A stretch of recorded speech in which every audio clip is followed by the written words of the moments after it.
For the video today, we're going to be looking at a body paragraph for an argument essay. This is question 3 of the AP Lang exam. And we're going to be talking about how to combine sentences and how to evaluate evidence and commentary to make sure that the paragraph is not only addressing the prompt, but also earning the score that we want to try to achieve.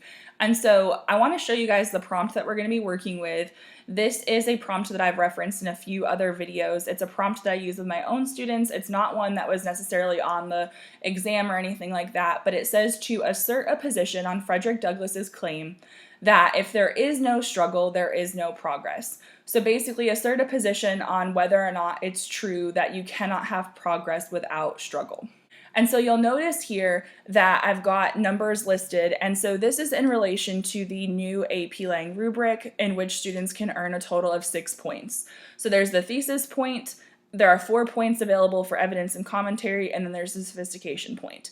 And so the first thing we need to talk about is what does it mean if a student has generalized evidence? So basically generalized evidence is when a student uses something like perhaps hypothetical statements or just very broad, vague, sweeping statements that are not grounded in fact. So we want to try to avoid those because we want to make sure that we have a clear argument and a logical argument, and we want to make sure that our argument is specific, because if we base our whole argument on vague generalizations, then we're not able to prove it as well. And there's an element of persuasion to an argumentative essay, so it needs to be very clear as opposed to being general or broad. Now, if you look at what it says for A2, you'll notice that it says somewhat specific evidence. So in this case, it could be a mixture of some facts, but maybe they're not developed facts, or maybe it's unclear how those examples actually relate to the thesis, and there still might be some generalizations present as well. So this is a step up, but one of the things that I notice about essays that I've seen in my classroom that I've given a 2 out of 4 in evidence and commentary is that the student doesn't necessarily explain how the evidence proves the thesis. And so it's like the student assumes the reader knows how this all works together, but the student doesn't actually explain that clearly. And as a reader, I'm not supposed to have to infer that. So sometimes it's because the student is using some generalizations and their facts are not quite developed enough. And other times it's because it's unclear exactly how these facts are trying to prove the point that the student's making. So the goal that I have for my students is to shoot for at least a 3 out of 4 in row B. And so we want to try to get at least a 3 out of 4 in evidence and commentary. And so you'll notice that we need specific evidence in order to do this. And it says with some commentary. So in order to achieve some commentary, you need to know what commentary is. And the way I explain it is just that commentary is your analysis. It's when you explain why your evidence is significant, why it matters. And so it's an explanation of why this evidence proves your thesis. What are we supposed to learn about the topic because of this evidence? What does it reveal, or what does it illustrate? Things like that. Commentary is your own thoughts on the matter, and so it's your own voice that is shining through your own interpretation. So the difference here between a 3 and a 4 is that a 4 says that it has consistent commentary.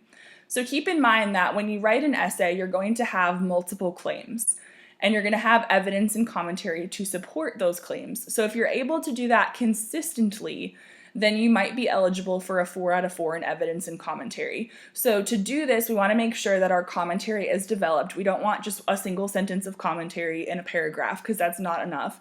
Some students like to layer their evidence and commentary. We want to make sure that we have more commentary than evidence, which can be tricky sometimes, but we want to make sure that our commentary is not only noticeable, but that it is prevalent to our argument. So now let's look at the actual paragraph here. So I'm going to tell you guys straight out of the gate that this is not meant to be a perfect paragraph. And so what I'd like you to do is take a second to read this paragraph, because it represents some generic mistakes that students might make in their writing.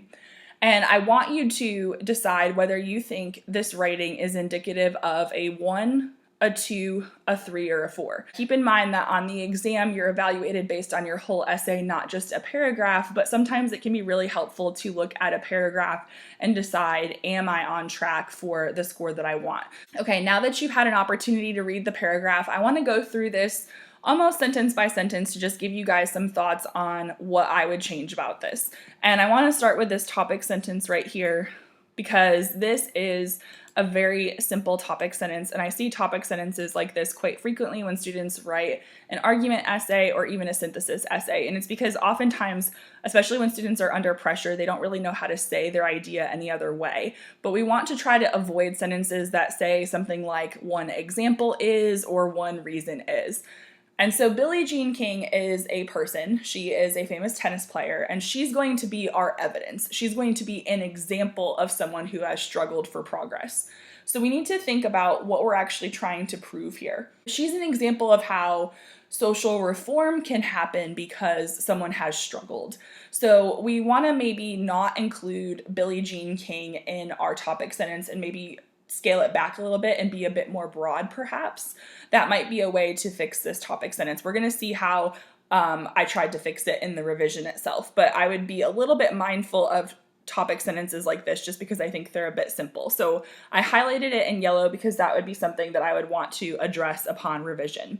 Now, this next part right here, I like the fact that there's an inclusion of specific details. It talks about her backstory a little bit, how she basically worked odd jobs to get the money for a tennis racket and how she followed a coach around. So we get the sense that she struggled a little bit. Tennis wasn't easy for her. We get the sense that she didn't come from a wealthy family. That's implied.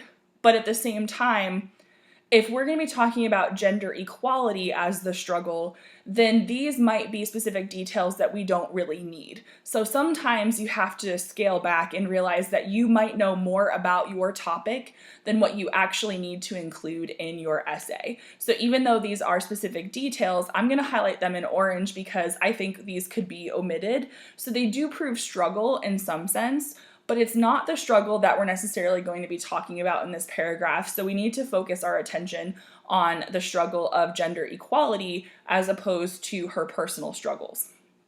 So then one thing that we could expand upon more is the fact that she led a walkout. So it's good to acknowledge that there was unequal pay. And so I'm going to highlight this in green. And so green is going to mean that I want to expand upon this more. So people don't just lead a walkout for no reason. There has to be some sort of struggle or unhappiness there. And so we need more details here. So how many people joined her in the walkout? Why did she walk out? What was the result of the walkout? What was the public's reaction to the walkout?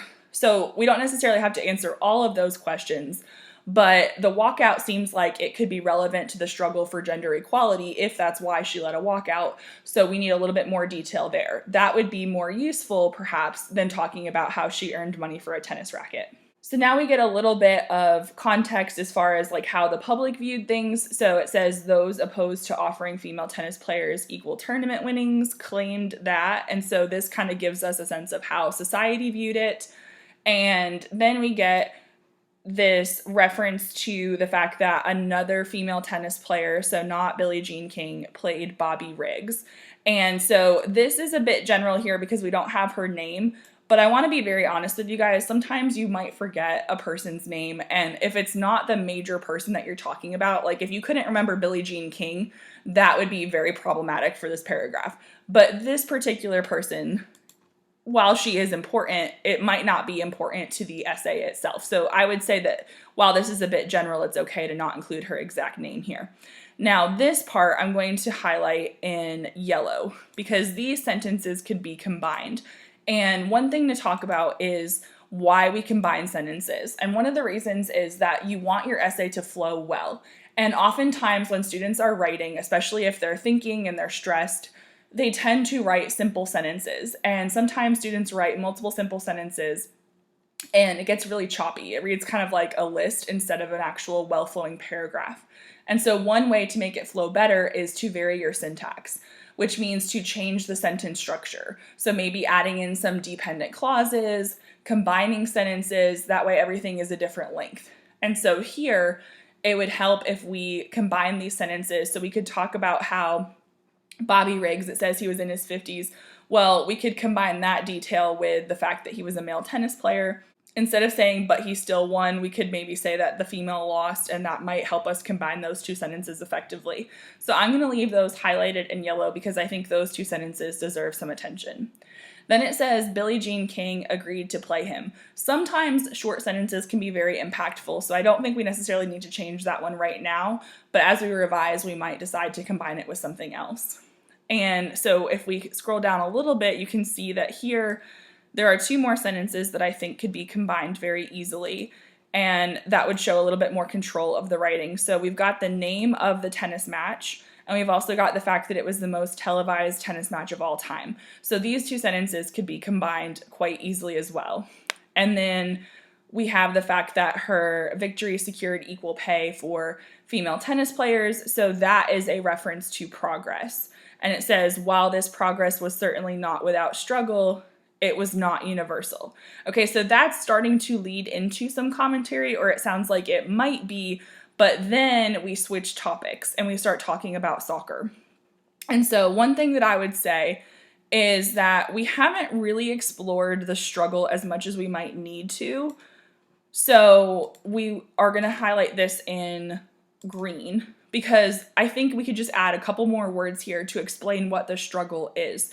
So Billie Jean King was actually the subject of a lot of taunts, and she dealt with a lot of personal difficulties, not just because she was an athlete and she had to train quite extensively, but because she was someone who was in the public eye and she was leading this charge. There were times when she was subjected to some sexist remarks and things like that. And so that could be the struggle as well. So we might be able to elaborate on that a little bit more here, just to make it clear to our reader what the struggle is, because the progress is the fact that she secured equal pay.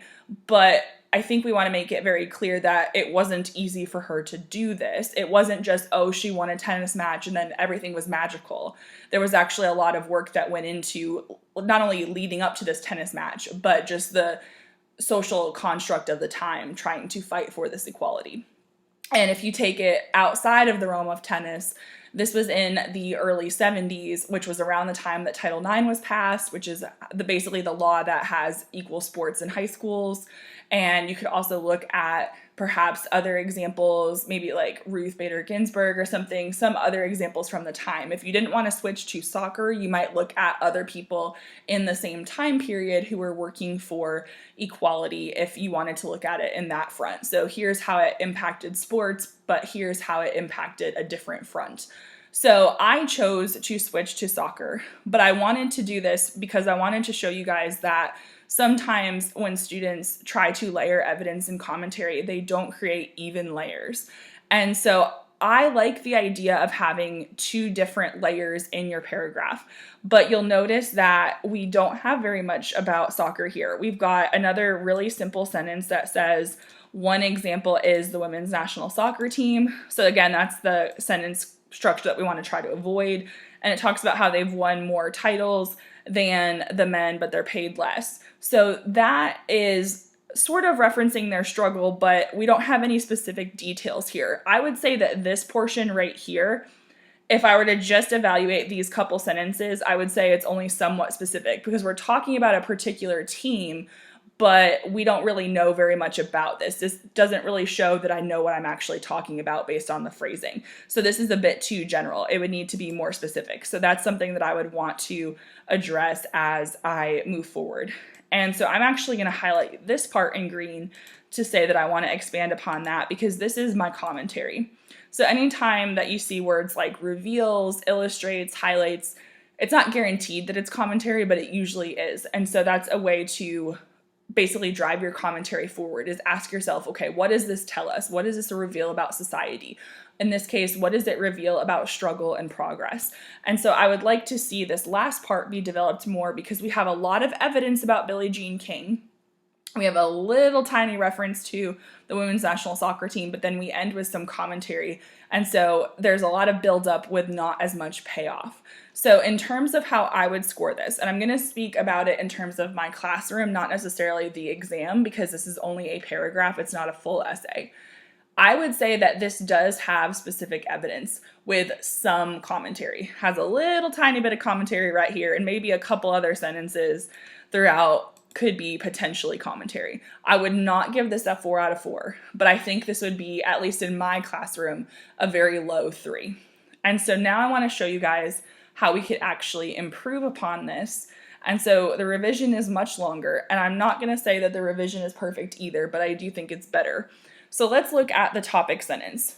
Remember that we want to avoid something like one example is. So now we've got something that is a little bit more complex. It says, although women gained the right to vote in 1920, this did not wholly guarantee gender equality on other fronts, including sports. Okay, so we took a step back. So instead of talking about social reform, our step back is just talking about sports in general. Now, it does reference the fact that women gained the right to vote.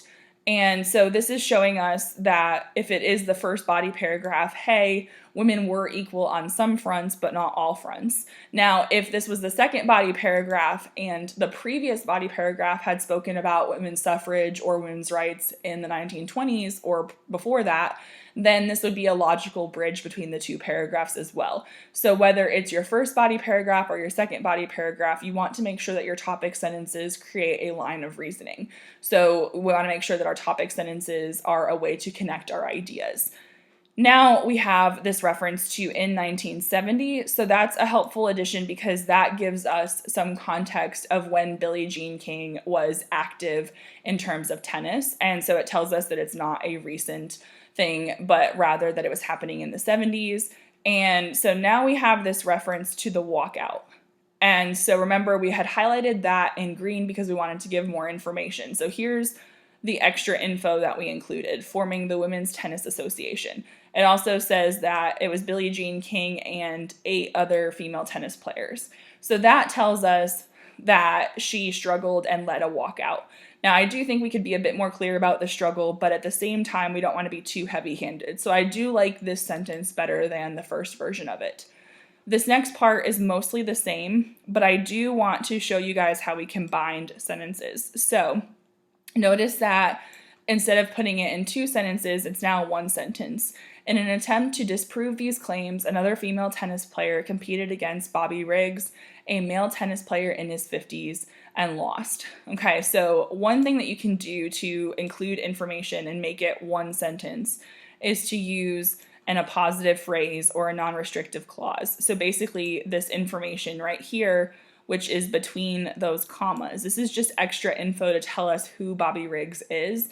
And so it helps your reader out and it shows that you understand the situation, but at the same time, you're not doing this in 2 sentences, you're doing it in 1 sentence. Now, one thing that this paragraph has that the other paragraph didn't have as much of is the use of transition words. So words like therefore in this case can be really helpful to transition from one idea to the next and to show how your ideas relate. And it can also help the flow of your essay. So this time it says that Billie Jean King agreed to play him knowing full well. So if we scroll back up, it was separate sentences here. It said Billie Jean King agreed to play him. She knew that if she lost, so we had the period there, we had 2 sentences. But now we are changing our syntax a little bit. So we have that same idea. Therefore, Billie Jean King agreed to play him, knowing full well that if she lost, it would mean that the opportunity for equal pay was not possible. Okay, so this gives us the parameters of the situation. So why was she playing? Why did it matter? Why was it a big deal? It was about more than just winning or losing a tennis match. There was more at stake here.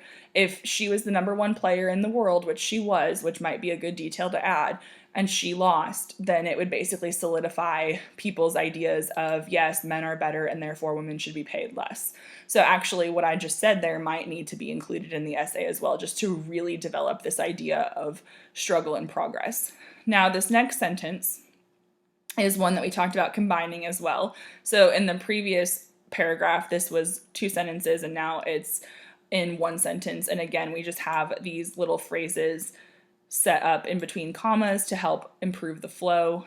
And another phrase that I want to draw your attention to is as such. I use this quite often in my own writing, and that's just a way to signal that you're moving on and kind of like therefore, but it's a synonym of it. Okay. Words like while and although are good too to show contrast or the relationship between things. And so now we're starting to shift our focus a little bit. And so we're addressing the prompt here. So we have the word progress. We also have the word struggle. One thing that students often ask is, do I actually need to use these words? Can I use synonyms? Because students are sometimes worried that if they say the words in the prompt too much, that it'll be considered restating the prompt. And so I recommend that you actually do use the words in the prompt at least maybe like once or twice per paragraph, but you can use synonyms and that's totally fine. So in this case, instead of struggle here, we could say something like adversity or hardship. That would be absolutely fine. And so this was what we added because we had said that it wasn't really clear what the struggle was. So now she faced arduous training and sexist taunts. So that tells us what type of struggle she had. So this information right here explains the struggle. So that's helpful. And then now we're transitioning to soccer. So notice proportionally, the paragraph is a little bit shorter based on how we combined these sentences up until this point, but now we have a longer paragraph because we expanded on this idea of soccer. So let's see how we added specific details here because it was only somewhat specific before. We had an idea, but not enough concrete detail. So we've got a reference to a recent news article, and I put that there simply because I'm going to be very honest with you guys. Sometimes you might not remember the exact name of a news article. You might not remember the exact source. And while it is helpful to do that, and if you are preparing for the exam, if you make some kind of like info bank, that can be really helpful to keep track of the different things you've read or listened to. Sometimes, especially under pressure, the name might leave you. And so in this case, I would accept, at least in my classroom, something like this, a recent news article, because it shows that you know what you're talking about, but at the same time, what I find more interesting are the facts present. So don't make up facts. Sometimes kids ask me like, will they actually fact check me on the exam? No, they're not going to open up a Google browser and start Googling your work to see if you are actually making up stuff or not. But as teachers, we can generally tell. And so if you have an authorial voice where you sound like you're making stuff up, it's not going to bode well for you. So make sure that you are not just making stuff up for the sake of trying to sound specific, but rather draw upon the existing knowledge that you have. And so there are some concrete figures in here. So there's this sentence right here that talks about how basically if the women and the men both won 20 straight games, that the women would only earn 89% of what their male counterparts earned. So that is a concrete fact.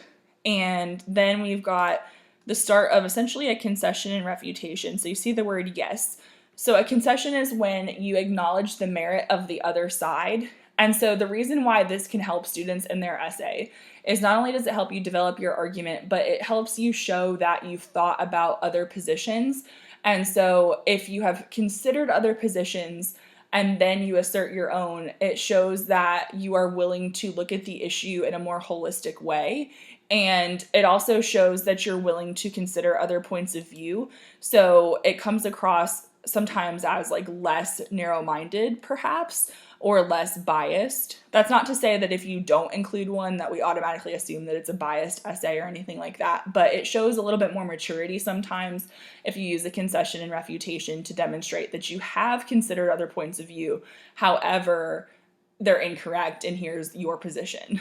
And so by acknowledging the merit or acknowledging the truths of the other side, like in this case, it's talking about how, yes, these athletes are paid more than the average person and they're able to sign endorsement contracts. So that would be something that someone could say is, well, who cares if the women are paid less? They still get paid more than the average everyday person. Well, that's true. However, the fact remains that the pay is not equal. And so we're not harping on whether or not these people are paid more than the average person. We're harping on the inequality among male and female soccer players, not female soccer players and your average person. So just kind of setting the parameters of the argument.